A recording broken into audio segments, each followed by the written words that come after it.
Hi every one. இன்றைக்கி நம்ம பார்க்க போகிறது பிஸ்னஸ் ரிலேட்டடான ஒரு இன்சூரன்ஸை பற்றி தான். ஒரு ஓனராக இருக்கிறவங்களுக்கு அவங்க ஃபேமிலி எந்த அளவுக்கு அவங்க கேர் பண்ணிக்கிறாங்களோ அதே அளவு எம்ப்ளாயீஸையும் கேர் பண்ணி தான் ஆகணும். பர்டிகுலராக அவங்க ப்ரமிசஸில் இருக்கிற வரைக்கும் அவங்களோட சேஃப்டியை ஒரு ஓனர் என்ஷூர் பண்ணிக்கிற மாதிரி தான் இருக்கும். அது ரிலேட்டடான ஒர்க்மேன் காம்பன்சேஷன் சொல்லக்கூடிய ஒர்க் கான்ட்ராக்ட் பாலிசியை பற்றி தான் நம்ம பார்க்க போகிறோம். ஒர்க் கான்ட்ராக்ட் பாலிசினா என்ன, அது யாருக்கு இம்பார்ட்டண்ட்டு, என்ன மாதிரியான பெனிஃபிட்ஸ் கிடைக்கும், அது எடுக்கணும்னா எத்தனை பேர் மினிமம் இருக்கணும், அதோட கிளைம் ப்ராசஸ் என்ன, இது எல்லாமே இந்த வீடியோவில் பார்க்க போகிறோம். ஸோ வீடியோ ஃபுல்லாக மிஸ் பண்ணாமல் பாருங்கள். ஒர்க்மேன்ஷிப் பாலிசி என்னன்னு தெரிஞ்சுக்கணுன்னா நம்ம எம்ப்ளாயீஸை ரெண்டாக பிரித்து பார்க்கணும். ஒன்று, நம்மளோட ஆஃபீஸ் ஆர் ஃபேக்ட்ரி ஒரே இடத்துல லாங் டேர்மில் கண்டினியூவாக நம்மக்கிட்ட ஒர்க் பண்ணுறவங்க பர்மனெண்ட் எம்ப்ளாயீஸாக இருப்பாங்க. அவங்களோட பெனிஃபிட்ஸ்க்காக கம்பெனி இஎஸ்ஐ, ஜிஎம்சி மாதிரியான பெனிஃபிட்ஸ்லாம் கொடுப்பாங்க. இதுவே நம்ம சில ப்ராஜெக்ட்ஸை கம்ப்ளீட் பண்ணுறதுக்கு அந்தந்த பிளேஸில் இருக்கக்கூடிய லோக்கல் மேன் பவர்ஸை அக்வயர் பண்ணி அந்த ஒர்க்கை கம்ப்ளீட் பண்ணுவோம். அந்த ப்ராஜெக்ட்ஸ்லாம் 3 மந்த்ஸாக இருக்கலாம், 6 மந்த்ஸ் இருக்கலாம், 1 இயர் ஆர் 2 இயர்ஸ் வரைக்கும் கூட போகலாம். ஸோ இவங்க பர்மனெண்ட்டாக நம்மக்கிட்ட ஒர்க் பண்ண மாட்டாங்க. அந்த ப்ராஜெக்ட் கம்ப்ளீட் பண்ணுற வரைக்கும் ஒரு கான்ட்ராக்ட் பேசிஸில் ஒர்க் பண்ணுறவங்களா இருப்பாங்க. சில இடங்களில் 1 வீக் வரைக்கும் கூட சில மெயின்டெனன்ஸ் ஒர்க்ஸ்லாம் எடுத்து கான்ட்ராக்டில் ஒர்க் பண்ணி கொடுப்பாங்க. இந்த மாதிரி கான்ட்ராக்டில் ஒர்க் பண்ணக்கூடிய எம்ப்ளாயீஸோட சேஃப்டிக்காக கொடுக்கக்கூடிய பெனிஃபிட்ஸ் தான் இந்த ஒர்க் கான்ட்ராக்ட் பாலிசின்றது. ஏன் இந்த ஒர்க் கான்ட்ராக்ட் பாலிசியை அவசியமாக எடுக்கணும்? இந்த மாதிரி கான்ட்ராக்ட் பேசிஸில் பண்ணக்கூடிய வேலைகள் எல்லாமே கொஞ்சம் ஹை ரிஸ்க் ஆக்குபேஷனாக தான் இருக்கும். ஒரு எலக்ட்ரிக்கல் ஒர்க்காக இருக்கலாம், ஒரு பிளம்பிங் ஒர்க், ஒரு ஹைட் பில்டிங்ஸில் இருந்து நம்ம பண்ணக்கூடியதாக இருக்கலாம். மெஷின் ஆப்ரேட்டர்ஸ் வந்து கொஞ்சம் அசந்தால் கூட ஆக்சிடென்ட்டுக்கு உண்டான பாசிபிலிட்டிஸ் அதிகமாக இருக்கலாம். பெரிய பெரிய வெயிட்ஸ் தூக்குற லேபரர் எல்லாமே இதில் கொஞ்சம் ரிஸ்க் அதிகமாக இருக்கக்கூடிய வேலைகளாக இருக்கலாம். ஆக்சிடென்ட்றது எதிர்பார்த்து நடக்கிறதில்ல, அன்எக்ஸ்பெக்டடாக நடக்கக்கூடிய விஷயங்கள். அப்படி ஏதாவது நடந்துச்சுன்னா அந்த ஓனர் அவர் கையிலேருந்து தான் அந்த 15-20 லட்சத்தை ஃபேமிலிக்கு செட்டில் பண்ணுற மாதிரி இருக்கும். ஆக்சிடென்ட் ஆன இடத்துல கண்டிப்பாக அவங்க ஃபேமிலியிலேருந்து கம்பெனிஸ் கிட்ட எதிர்பார்க்குறது நியாயமான ஒரு விஷயமாக தானே இருக்கும். எந்த பிஸ்னஸாக கூட இருந்தாலும் ஒரு 15-20 லட்சத்தை ஒரு அமௌண்ட்டை வெளியில் பிஸ்னஸ்குள்ளேருந்து வெளியே எடுக்கிறதுங்கிறது கொஞ்சம் ஈஸியான டாஸ்க் இல்லை. அப்போது நம்ம வருமுன் காப்போம் அப்படின்றத மாதிரி நம்மளோட எம்ப்ளாயீஸோட சேஃப்டிக்கும் உங்கள் பிஸ்னஸோட ஃபினான்ஷியல் ஸ்டெபிலிட்டிக்கும் இந்த இன்சூரன்ஸை எடுத்துக்கிட்டிங்கன்னா எனி அன்எக்ஸ்பெக்டட் சிச்சுவேஷன் நகர்ந்தாலும் இந்த இன்சூரன்ஸ்லேருந்து அவங்களுக்கு அமௌண்ட்டை செட்டில் பண்ணிட முடியும்.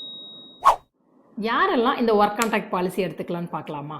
பெரிய ஃபேக்ட்ரிஸ்லாம் உங்களுக்கு எல்லாருமே பர்மனெண்ட் எம்ப்ளாயீஸாக எடுக்க மாட்டாங்க. அங்கே கான்ட்ராக்ட் பேசிஸில் எம்ப்ளாயீஸாக எடுப்பாங்க. இப்போ அந்த கான்ட்ராக்டர் இந்த ஒர்க் கான்ட்ராக்ட் பாலிசியை கொடுத்தா மட்டும்தான் உங்களுக்கு இந்த ஒர்க் ஆர்டரே கிடைக்கும்.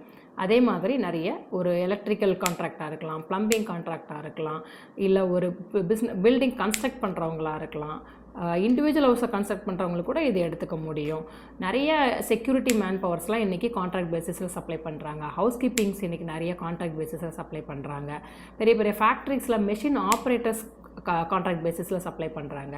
நீங்கள் ஒரு 5லேருந்து ஒரு 6 மேன் பவர் கூட வச்சுட்டு எங்கேயாவது ஒரு கான்ட்ராக்ட் பேசிஸில் ஒர்க் எடுத்து கம்ப்ளீட் பண்ணி கொடுக்குறீங்கன்னா உங்கள் மேன் பவரோட சேஃப்டிக்கு நீங்கள் இந்த ஒர்க் கான்ட்ராக்ட் பாலிசி எடுத்துக்க முடியும்.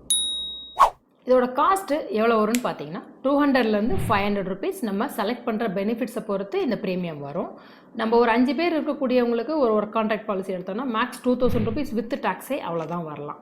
பட் நம்ம பே பண்ணுற இந்த 100ஸ்ல இருக்கக்கூடிய அமௌண்ட்டு நம்ம எம்ப்ளாயீஸோட லைஃப்பில் இருக்க ரிஸ்க்கு கவர் பண்ணுதுன்னா எவ்வளோ பெரிய விஷயம் இல்லையா? இது எடுக்கிறதுக்கு என்னென்ன டீட்டெயில்ஸ்லாம் வேணும் அப்படின்னு பார்த்தீங்கன்னா உங்ககிட்ட இருக்கக்கூடிய எம்ப்ளாயீஸோட லிஸ்ட்டு, அவங்களோட ஏஜ் கேட்டகரிஸ் அண்ட் அவங்களோட சேலரி எவ்வளோ ரேஞ்சில் இருக்குங்கிறது, ப்ளஸ் எந்த ப்ரமிசஸில் ஒர்க் பண்ண போகிறாங்க அண்ட் அதோட நேச்சர் ஆஃப் ஜாப் என்ன, இது எல்லாம் டீட்டெயில்ஸ் கொடுத்தோம்னா உங்களோட ப்ரீமியமாக ஒர்க் பண்ணி கொடுப்பாங்க. அதை பேஸ் பண்ணி நம்ம பாலிசி எடுத்துக்கலாம். இந்த ஒர்க் கான்ட்ராக்ட் பாலிசியோட அட்வான்டேஜ் என்னன்னா நீங்கள் லைஃப் கவரேஜ் எடுத்துக்க முடியும், பார்சியல் டிசபிலிட்டி கவர் கொடுக்க முடியும், ஹாஸ்பிட்டலைசேஷனும் வேணுனாலும் எடுத்துக்க முடியும். ப்ளஸ் நீங்கள் 1 வீக்குக்கும் எடுத்துக்கலாம், 1 மந்த்தும் எடுக்கலாம், 1 இயருக்கும் எடுக்கலாம், ஈவன் 3 இயர்ஸ் வரைக்கும் எடுத்துக்க முடியும். இதில் அந்த ப்ரமிசஸ் மட்டும் இல்லாமல் சப்போஸ் சில கான்ட்ராக்ட்ஸு மல்டிபிள் பிளேசஸில் நாங்கள் ஒர்க் எடுப்போம், எம்ப்ளாயீஸை இங்கேருந்து அங்கே மாற்றி கூட ஒர்க்குக்கு அனுப்புவோம் அப்படின்னாலும் நீங்கள் எத்தனை லொக்கேஷன் வேணாலும் ஒரே பாலிசியில் ஆட் பண்ணிக்க முடியும். ஈவன் ஒரு ஸ்டேட் ஃபுல்லாகவும் கவர் பண்ணலாம், ஒரு பேன் இண்டியா கவரேஜ் வேணும்னாலும் இதில் எடுத்துக்க முடியும். அதுதான் இந்த பாலிசியோட அட்வான்டேஜ். நம்ம நார்மலாக எடுக்கிற ஒரு ஆக்சிடென்ட் பாலிசிக்கும் இதுக்கும் இருக்கிற டிஃப்ரென்ஸ் என்னென்னா அதோட ப்ரைஸ் அதிகம். நீங்கள் இதில் மல்டிப்புளாக போகும்போது ஒரு மேன் பவருக்கு உண்டான காஸ்ட் ரொம்ப கம்மியாக இருக்கும். லாஸ்ட் வீக் நாங்கள் ஒரு 600 எம்ப்ளாயிஸ் ஒர்க் பண்ணக்கூடிய ஒரு கம்பெனிக்கு ஒர்க் கான்ட்ராக்ட் பாலிசி பண்ணி கொடுத்தோம். பேன் இண்டியா ப்ரெசன்ஸு வேல்யூ பார்த்திங்கன்னா ஒரு 2,17,000 கிட்ட வந்தது. அதோட அப்ராக்ஸாக பெர் பர்சனுக்கு வந்து 300 ருபீஸ் பண்ணி கொடுத்தோம். இதில் 50,000 ஹாஸ்பிட்டலைசேஷனோடு பண்ணியிருந்தோம். அண்ட் இதே பார்த்திங்கன்னா ஒரு ஹோட்டலில் ஒரு ட்ரைனேஜ் க்ளீன் பண்ணுறதுக்காக ஒரு ஒர்க்கு கொடுத்துருந்தாங்க. பட் அந்த பெரிய ஹோட்டலில் நீங்கள் ஒர்க் கான்ட்ராக்ட் பாலிசி இருந்தால் தான் இதை பண்ண முடியும்னு சொல்லிட்டாங்கன்னு சொல்லிட்டு ஒரு 5 பேருக்கு இதே மாதிரி மெம்பர்ஸ்க்கு உண்டான பாலிசியும் எடுத்து கொடுத்தோம். ஒரு 1,800 ருபீஸ் வந்தது அவங்களோட ப்ரீமியம் காஸ்ட்டு.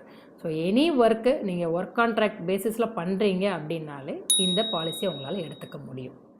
இதோட கிளைம் ப்ராசஸ் எப்படின்னா, நம்ம இஃப் எனிதிங் ஆக்சிடென்ட் ஹேப்பன் நம்ம எஃப்ஐஆர் கண்டிப்பாக ஃபைல் பண்ணணும். எஃப்ஐஆரும் ப்ளஸ் வித் நம்ம கிளைம் ரெஜிஸ்டர் பண்ணணுன்னா இன்சூரன்ஸ்லேருந்து பர்சன் அந்த ஆக்சிடென்ட் நடந்த இடத்துக்கு வந்து செக் பண்ணிவிட்டு அதில் பாதிப்பு ஏற்பட்டிருக்கிற தன்மையை பேஸ் பண்ணி நம்ம பாலிசியோட நேச்சரையும் வச்சு உங்களுக்கு கிளைமை செட்டில் பண்ணி கொடுப்பாங்க. இந்த கண்டென்ட் யூஸ்ஃபுல்லாக இருந்தால் லைக் பண்ணுங்கள், ஷேர் பண்ணுங்கள். இன்சூரன்ஸ் பற்றின டவுட் இருந்தால் கமெண்ட் பண்ணுங்கள், இல்லை ஸ்க்ரீனில் தெரிகிற நம்பருக்கு கால் பண்ணுங்கள். இது மாதிரியான இன்சூரன்ஸ் பற்றின யூஸ்ஃபுல் கண்டென்ட்டுக்கு எங்கள் சேனலை சப்ஸ்கிரைப் பண்ணுங்கள். Stay connected with our channel. பேசுவோமா இன்சூரன்ஸை பற்றி வித் முருகேஸ்வரி.